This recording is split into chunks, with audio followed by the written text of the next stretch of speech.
So he assigned me a second platoon. I don't remember that lieutenant's name, but I'm with him for a few days. And he said, well, I already have a platoon sergeant. I want you to ghost him to be with him. But tomorrow you're going on patrol, first time for you with me. I said, okay. So it was very hot. I remember that. It was hot and humid. It rained.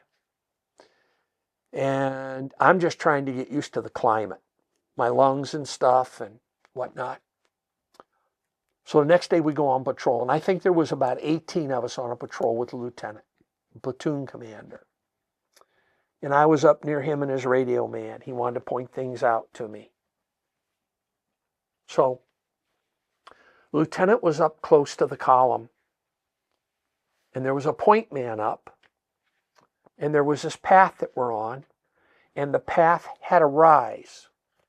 And all of a sudden, these two guys, two Vietnamese people, came up from the side of this other area, road, and came up into this path. And the lieutenant and I are right in front of them, both of us. And all of a sudden, we hear gunfire and over that little bridge, and the point man is in it with somebody. And there's a good amount of point fire. The guy in front of us, one of the guys, he had this little like smock on. It folds back and he's bringing up a weapon.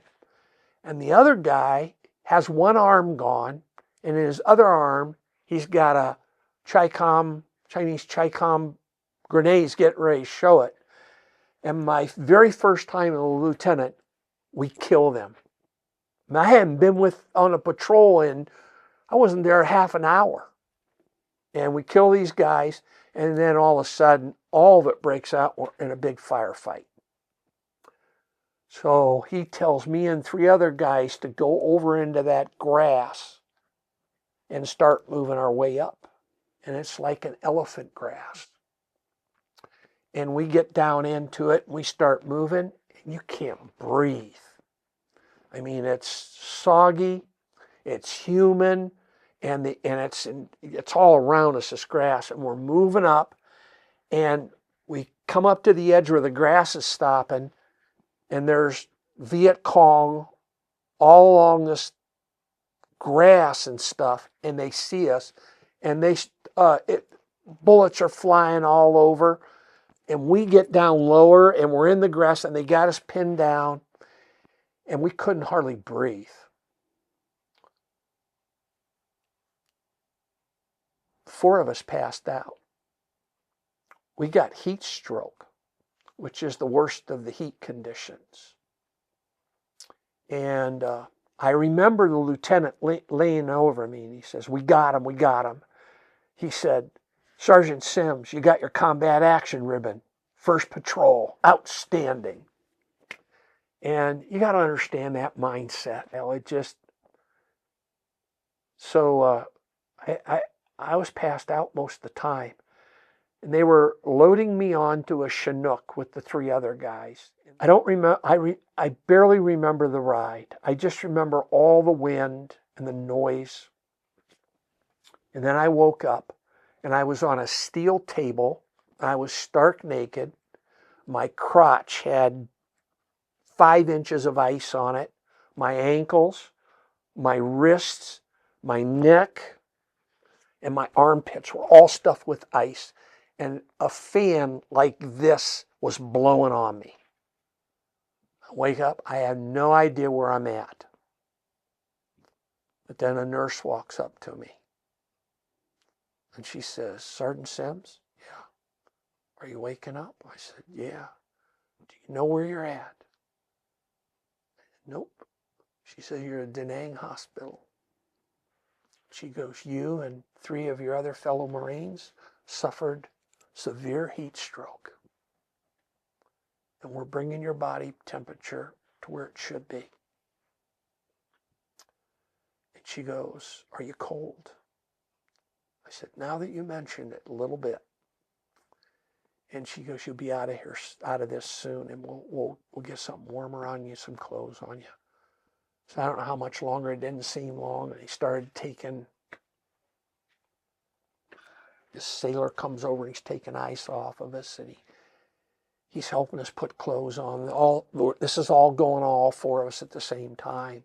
They give us blankets, hot coffee, and they said they wouldn't give us anything to eat for at least 2 hours, whatever reason. So we get all done with that, and we go to a ward. And, you can't complain about heat stroke when you see some of the people in the ward that are really messed up. They're in bad shape. So we're there, and finally we could go to eat. The food was outstanding.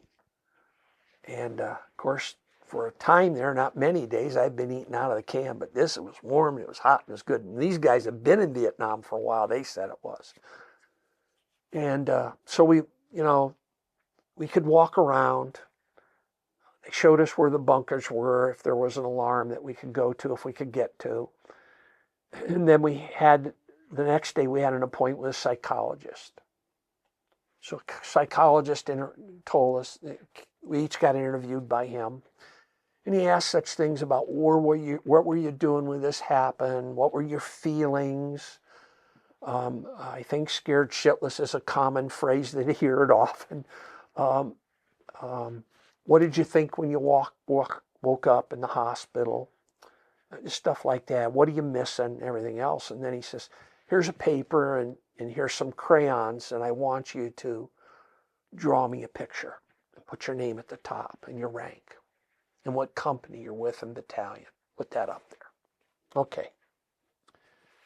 So we did that, and then the next day we were all back in our own gear.